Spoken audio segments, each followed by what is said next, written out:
Hello, Marvelites. I'm Ryan Penagos, aka Agent M. And I'm Tucker Marcus. And this is Marvel's The Pull List, a weekly show where we talk about the new comics coming out every week and what we're so excited about. Now, you're going to watch the video version here. We're going to talk about a few books. It's going to be great. If you want the whole rundown of every Marvel comic coming out this week, you're going to check out the audio version. But, Tucker, what are we talking about this week? This week we got beginnings and endings. Ooh. Ooh, indeed. Ooh. Can I begin with an ending? Please. How about that? All new Wolverine number 35. It is, you know what? I'm going to say it. This is one of my all-time favorite series. The journey that we've gone on with Laura, who is Wolverine, with Gabby, Honey Badger, all this cast of characters. It has been incredible. And here we are in the future. Old woman Laura, she's dying, and her last mission is to take down Dr. Doom. Basically the last supervillain on Earth. There's blood, there's action, there's intensity. The art is gorgeous, the line work is beautiful, and it is full of so much emotion and heart.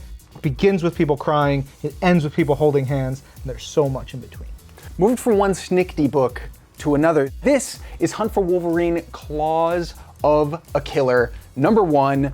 This is the third of the limited series books that are shooting off of the Hunt for Wolverine larger story. This one's really, really interesting because we have Deathstrike, we have Sabretooth, and we have Daken, and they're kind of on this strange, weird kind of horror mystery journey that leads them to a pretty dangerous place, a place that even the regenerative powers of this team might not be able to handle. I don't want to say too much because there are some big spoilers that come in, especially at the end of this book, but it is such a great addition to these Hunt for Wolverine stories as we go on to the return of Mr. Logan. Yeah. We've got another number 1, a beginning here with Infinity Countdown Daredevil, number 1, with one of my favorite covers this week featuring Turk, who has the Mind Stone.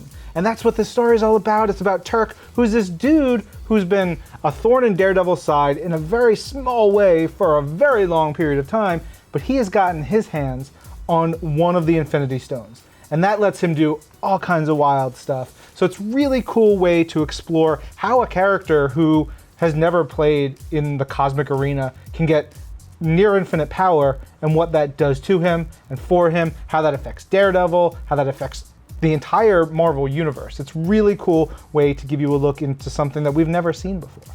My other pick here is the Mighty Thor number 1, At the Gates of Valhalla. This is such a cool kind of Jason Aaron written throwback to what we've seen from him many times before, where it is certainly focused on the realms.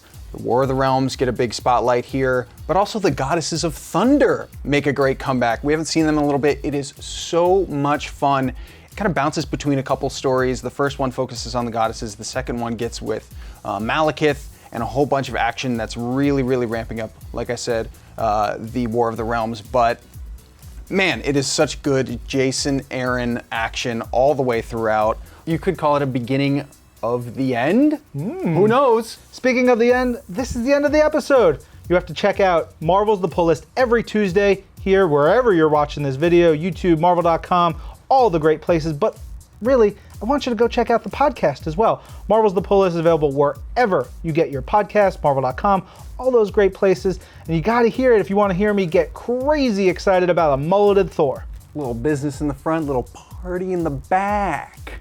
That's us to a T. This is Marvel, Your universe.